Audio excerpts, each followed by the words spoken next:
Oh, y'all are ready.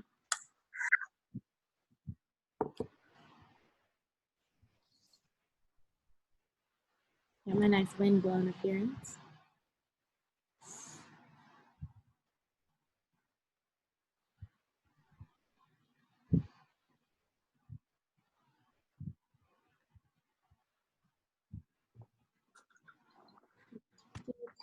Oh, I'm so not good with this awkward silences. This is gonna be good. How's everybody? Okay. You can give me a little thumbs up emoji. I like that. A lot of the times when I did the live lessons this summer, I was like, you got little reactions on your bottom, like thumbs up or applause. So give me a thumbs up if you're good. Or they gave me like the legit thumbs up too. Plus it's fun to see. All right. I'm gonna wait till like 22, which is in 39. It's going to be the best PD yet, so no pressure. Oh, good. Okay, I got my 3 fellas to help me out. This is the group. Sydney, they're all the same person, just at different times. Are you the same person though? Because as I got older, I changed. I listen to more Disney music now. I'm taller. I just feel like at different points in your life, you're different people. This is like shower thoughts, right? That's pretty deep. I'm becoming for Doss's TV show section. Okay, so what I usually do with students is I've been playing the Pear Deck, which is kind of like Nearpod, but I like pairs, not being close to people, so there you go. Just kidding. So what I'm going to do is I am going to share my screen, and you're going to get a lovely code, and you're going to enter it.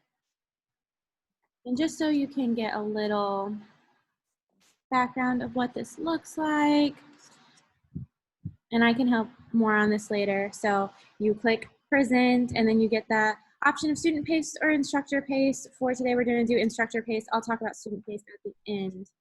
And then the internet is going to be so great, and it's going to make me re-log in again because life is awesome.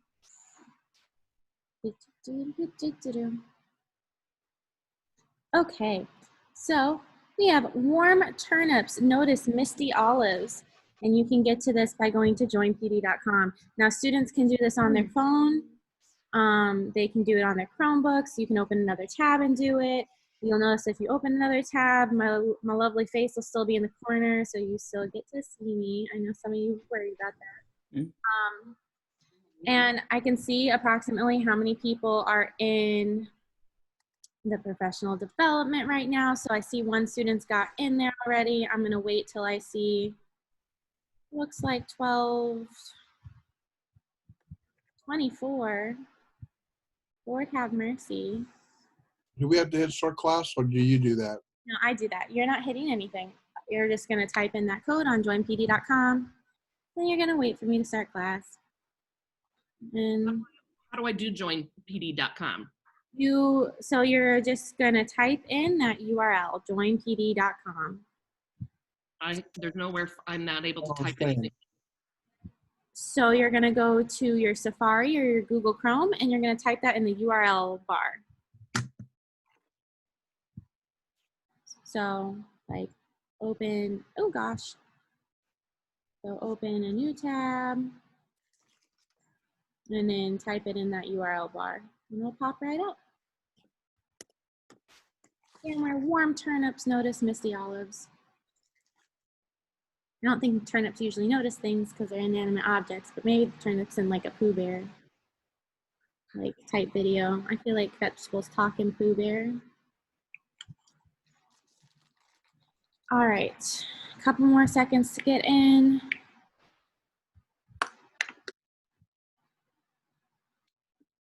And this is how I started all my summer classes. It was a pretty tight routine. I knew as soon as I started my Zoom, this was up. They went to joinpd.com and they typed in the passcode. Yeah. What was the code again? It is WTNMO. You should still see it on your screen if I'm doing this correctly. TMNO. M-O, like mountains or misty or monopoly. Magnificent. Ooh, okay, cool. Thank you, Miss Real. Okay, I'm gonna go ahead and start. So I have control of your screens just like you would on Nearpod. So this is the title of the lessons today. So the first thing that, of course, we always have to go over is making sure you go over your expectations and model behavior. You should see on your screens right now, I bet it popped up, and if it didn't, you can click on that example, and this is just what we came up with for the 8th grade. So just, again, telling them, like, your expectations of, like, the chat, making sure that they're fully clothed, because apparently that's something we need to say. Make sure that their name is their first and last name. Make sure they're using the restroom and eating snacks before class and all of that. Devices charged. So all of these things we came up as an 8th grade team and stole from the 6th grade team also.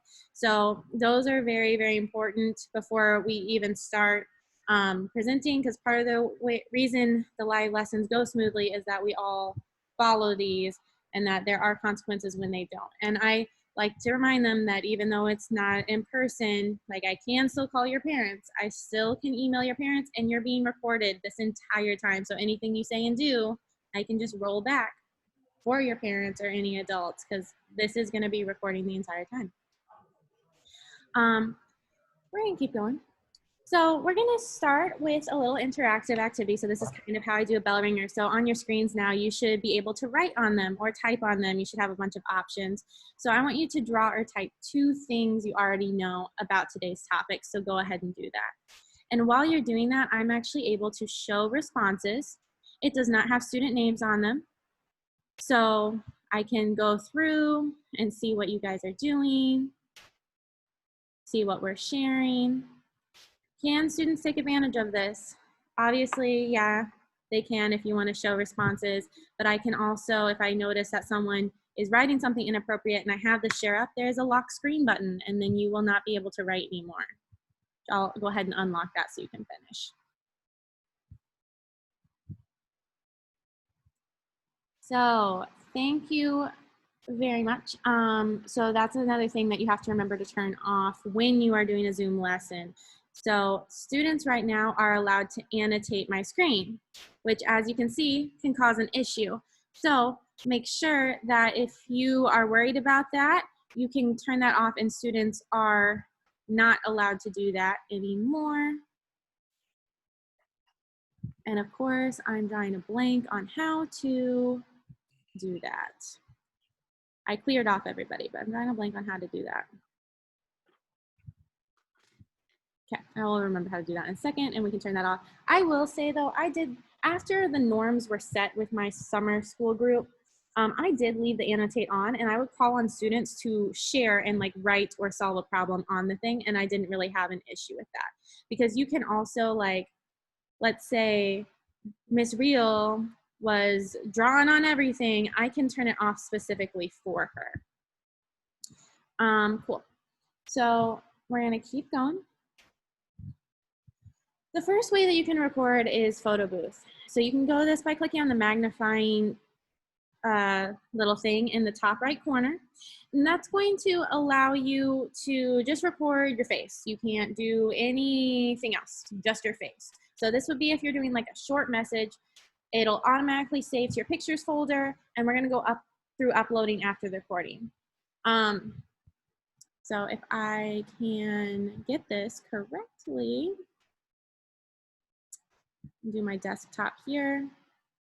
Okay, so again, this little search bar right here. Lord have mercy. So click on the little search bar, type in photo booth. There it is. Click on it. There's my little thingy. You want to make sure you click on this little double rectangle. This is for pictures. This is double rectangle. This is if you're really bored and want to do like a funky picture. So I don't really have to worry about that. So I click on the video. It gives me a 3, 2, 1 countdown. Start my mad rap. Yo, yo, yo. I like yo-yos. I'm not very good at yo-yoing them though. Click stop when I'm done, and that automatically saves. You don't have to worry about it. You just exit out, and that's going to be saved in my pictures folder. So I can remember this moment forever. So if you want to do,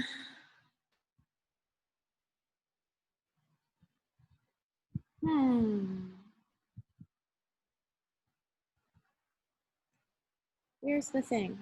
Oh, here we go. So here's like an example of another thing you can do Pear Deck if you want to do like a check for understanding. We've got lots of drag options, and you can do whatever you want and have them drag whatever you want. I'm in math, so I do plotting points. But this is a little check for understanding. So if you understand the photo booth thing, you can drag that little blue dot to that.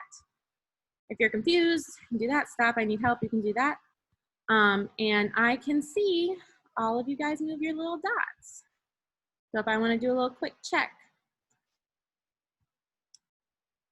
And again, I can see at the bottom here that 17 out of 30 of you have responded. So we're almost there.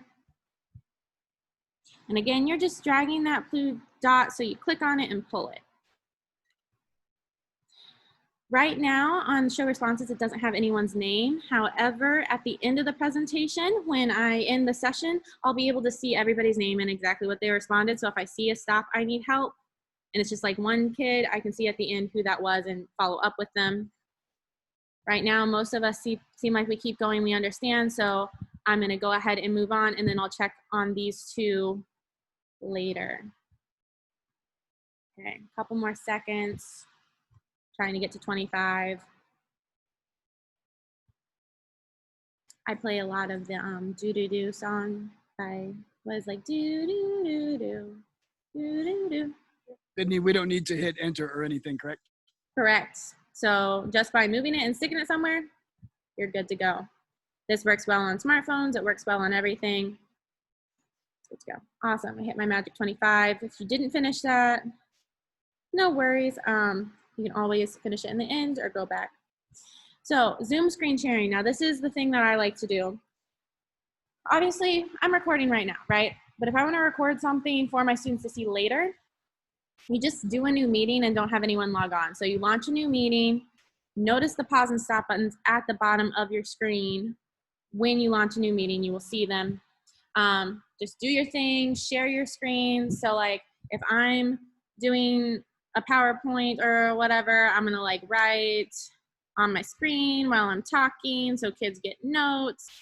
And then when you end the meeting, what you're going to see is it's gonna pop up with the chat, so you can see every single message every student sent, even if it was sending to each other, just in general, by the way. Obviously in this meeting, it's just you, so you don't really need the chat. You'll see the recording and the audio. So it will pop up and look like that. Trying to see. No, I can't like end the meeting and show you because then you wouldn't be there anymore. So again, it'll say like stop. There'll be a message saying like converting, and then it'll pop up and you'll see your little video and you'll be good to go. Does anyone have any questions on that? So again, launch meeting, do your thing, end meeting, recording pops up and you're done. I had a question. So I have been just using Zoom online. I guess I was supposed to have downloaded an app. I haven't done that yet. If I do not download the app yet, can I still record my Zooms? Yes. Okay. Yeah. It's a built-in setting, so you still should be able to record. Because I set mine to record automatically for tomorrow so I can post at the after class. I just want to make sure I'm doing it right. Yep. Yep. And a lot of times I would just record me teaching the class, and then that's the recording I would post. But I know another teacher was super awesome and like recorded the lesson without the students in it, and they would post that too. As long as we're not specifically told, this is what I heard today. So as long as we're not specifically told that we can't record somebody's face, it's okay. Their names are not going to pop up if you go and rewatch it. So that is what I heard. Please do not ask me any questions about that. That's a follow-up question for admin, not me, because I do not know all policies.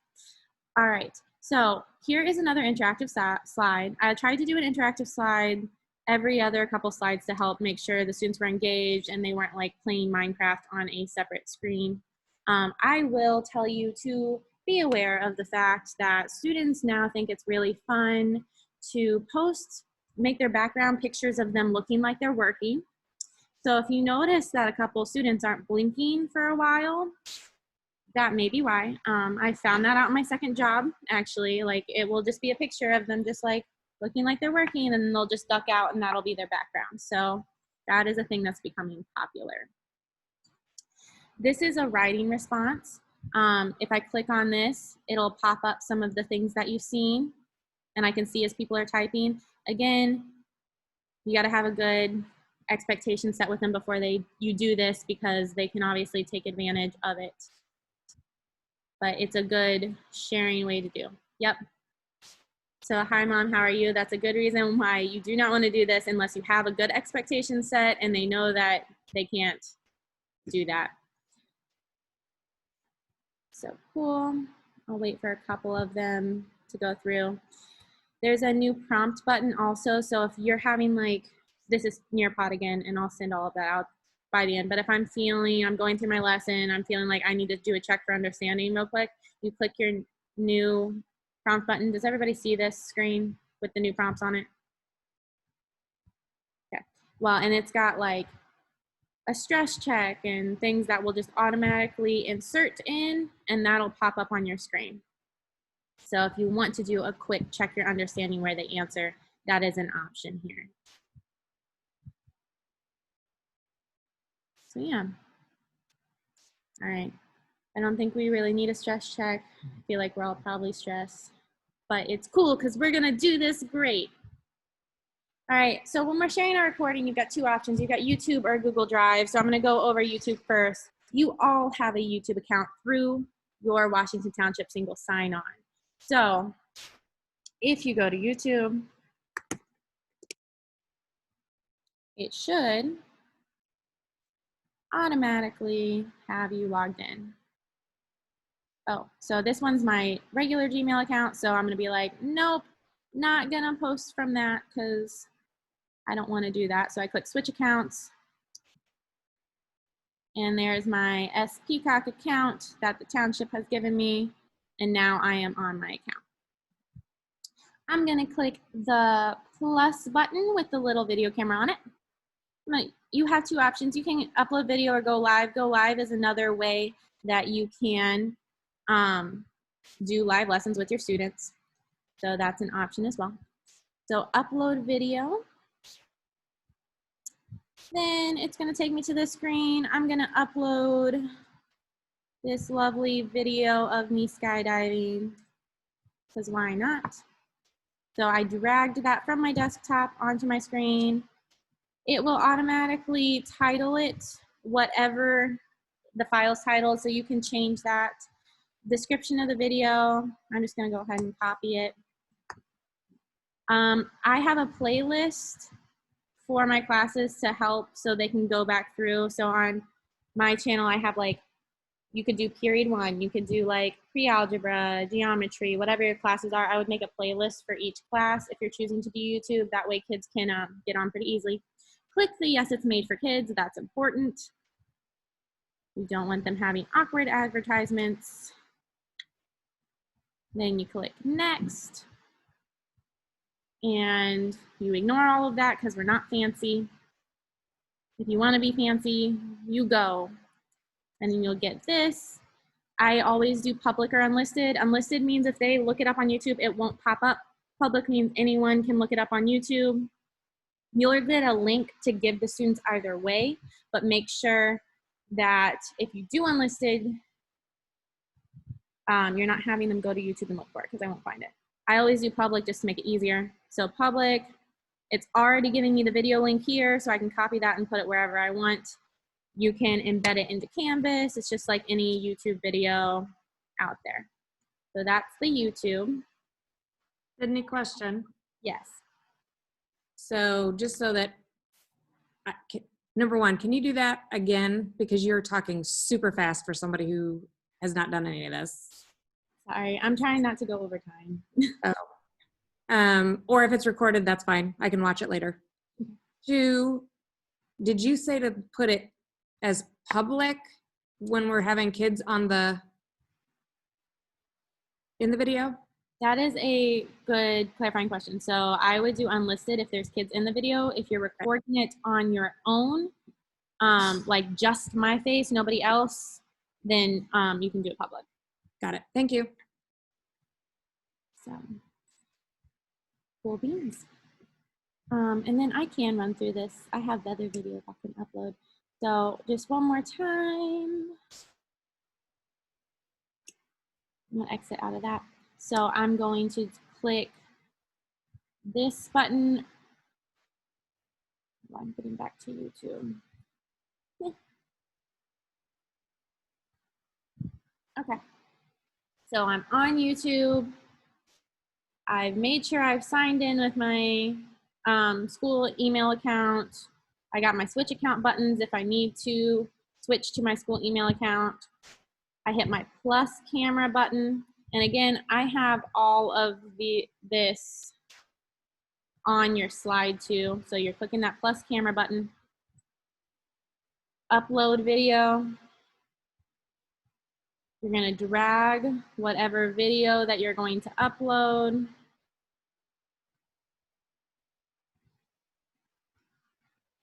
It's going to rain for some reason. Make sure your title's there. It already gives you the link.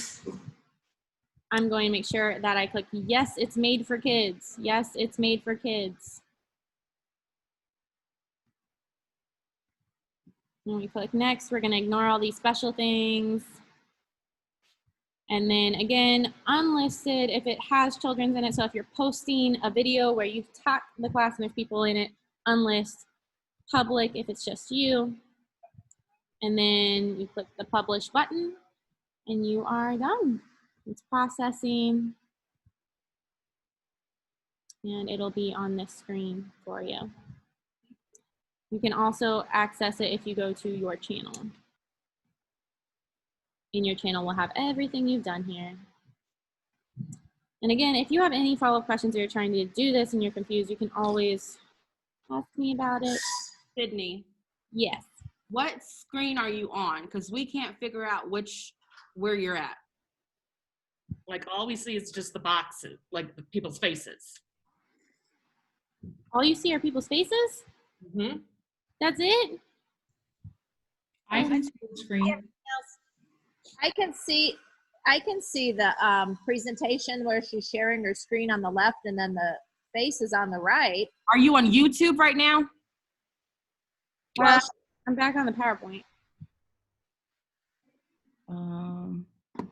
I don't know if it's her computer. It might just be because she can't pull up the grid that you have on your screen.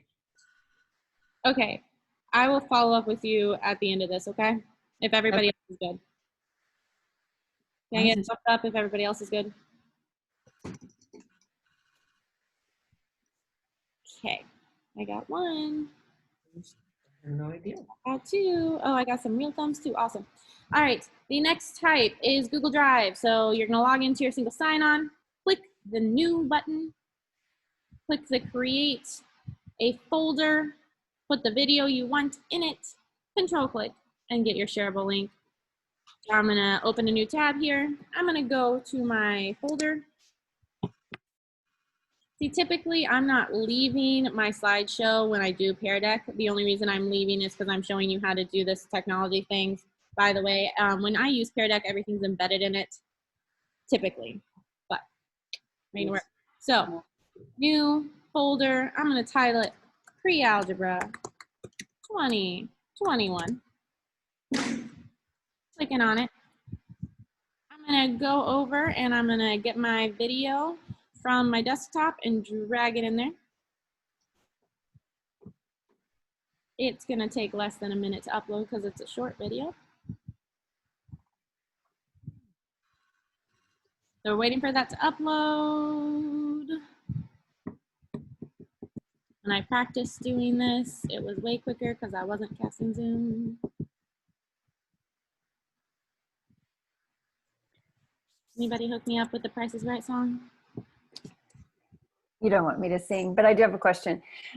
So when you're housing all your videos, are you just putting the link to your Google Drive on your Canvas page so that you're not putting the videos in Canvas, or are you putting the videos in Canvas also? So you got two options. That's part of the reason I like to create the folder. So the folder, like she said, you can get a shareable link. And I always change it to anyone with the link in case kids are on something other and they're not able to log in. But we've got those two options. You can copy that link and put it on your Canvas, and they'll be able to see all the videos in that folder. Or if you want them to just see one video, you're going to click on the video. You're going to control click. Or if you have a mouse, you can right click, but control click, and you've got the share button here. And again, you have your link. So that'll share just the video. So you've got two options. You can share the folder by clicking that downward arrow and do shareable link, or you can share the video by doing control click and clicking share and getting that link. So two options for the link. Sydney, is it control click or command click with the Mac Pro? Control click. Okay. Took me a long time to figure that out. Questions on that one? So then that goes back to my question is, you're just putting the links in Canvas, you're not actually embedding the video? I always do YouTube because I embed the video via YouTube. I think it's easier if everything's just embedded to Canvas and they don't have to click multiple clicks. But Yeah. if you want to do the clicks, multiple clicks thing, it's up to you. So like if you just have a tab that's like old lessons, and it goes to this folder with all your videos. Gotcha. So really up to you. I'm like a big less clicks is more. I feel like if you have them go 50 billion places, like right now, I'm going between 50 billion different tabs and everything, and that's kind of confusing. So part of the reason I really like Pear Deck is when I'm teaching the students, I embed the websites that I'm going to. So they come straight up on their screen. So like, oh, go ahead and answer how many solar systems there are really quick. It's an example of multiple choice. Remember, Pluto's not a planet anymore, so you might have to subtract one.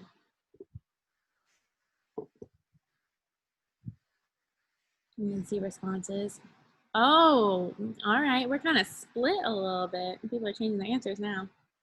You gotta be confident. What if you're saying 9 and you're right?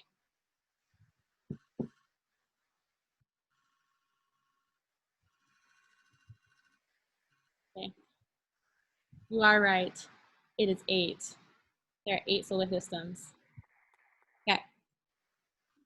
Yep, and we can change our answers, so there's right. If I didn't want people to change their answers, I could not show them this at all, or I could lock their screens and be like, haha, you can't answer anymore. Okay, so this is what I'm talking about when I talk about embedding your URLs. So on Pear Deck, you are able to embed the website you want them to go to, so they're not clicking or going to separate websites. So you'll see right now, you have my exit ticket, which is my slide that I have, and you'll have the online learning Padlet in your corner. So you can go ahead and complete that as an exit ticket. I'm not asking you to click on any other websites because it's embedded in the program that we're already using. So that's part of the reason I use Pear Deck a lot, is because it's less websites. So if I want them to do a quizzes, I can embed that in Pear Deck, and it's right there.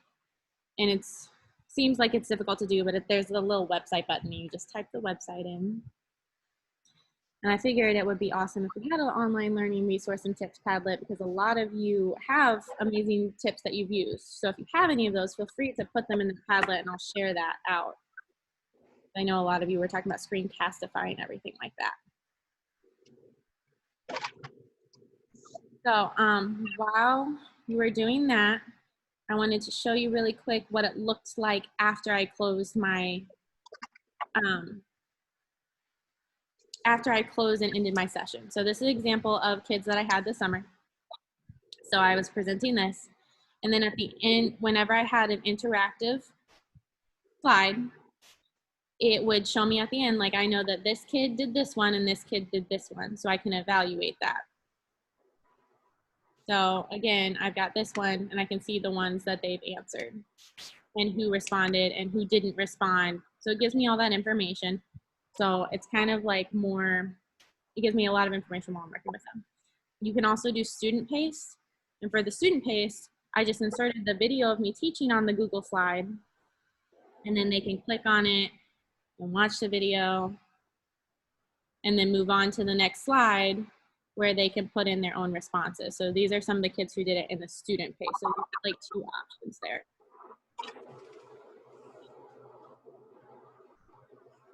I appreciate you all bearing with me. You know that this is like the first time I've done professional development, so I really appreciate all the flexibility, and I'm sorry if this was kind of confusing, but hopefully you're able to take some stuff away from it. And again, if you have any follow-up questions on Pear Deck or anything, like, I just have my dog, and she doesn't require that much effort, so like email me anytime. Question. Yes. Dad, I want to make a comment. You are brilliant. Brilliant, I tell you. Thank you. And if we have questions, we could come to you. Yeah. I know you're busy, but No, my dog, she barks sometimes, but yeah. And Sydney, I have a question, and you may have said this, I just missed it. But you are importing your Google slide or your PowerPoint or whatever into the Pear Deck? so Pear Deck's an add-on. So you'll make your like Pear Deck account, and I'm hoping you guys can see this. I'm gonna go ahead and end my live lesson. That way it's one less thing that you have to worry about. Ooh, not the trash can. Okay, so end my live lesson, end it without naming because I'm gonna be weird. Okay, so I've got my Google slide, right? Made my Google slide. You go to add-ons, and I have like the Nearpod add-on, the Pear Deck add-on. If you don't have this yet, you click get add-ons and you type in Pear Deck. So I'm gonna open my Pear Deck add-on. It is going to come up right here on my side, and then I can see I've got ABC text. So if I want this to be a typing response, I click that, and it adds that interactive question. And then when I present it, my students are going to be able to type stuff into that. There's multiple choice, number answers. This is the website button I was talking about. So if I put this in here, then you can automatically go to that website. The draw, the draggable. You can add audio to slide. If you're doing a student paced one where they're working on their own, you can read the slides to them. It has. So this is enhancing a slide. Yes, it's enhancing the slide and making it interactive. Okay. And then you also have where are they at? Templates as well, where it has some slides made for you. When you click start lesson, that's when it gives the code. And you can pick student or instructor paste. And it'll do this because for some reason when I'm on the school Wi-Fi, it does that. And I'll have my code and I'm ready to go. So it's like, once you get the add-on, it's really only one website. And then to see all of the data that you get from that slideshow, you do have to go to Pear Deck. You can also open Teacher Dashboard. Got it. Okay. Which will give you all their information. And they won't be able to see this, it's just you. Any other questions?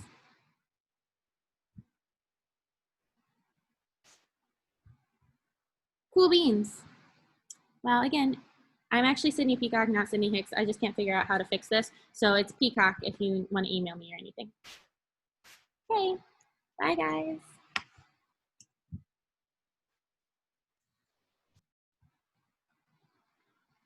thank you. Thanks for coming. I'm glad so many people came.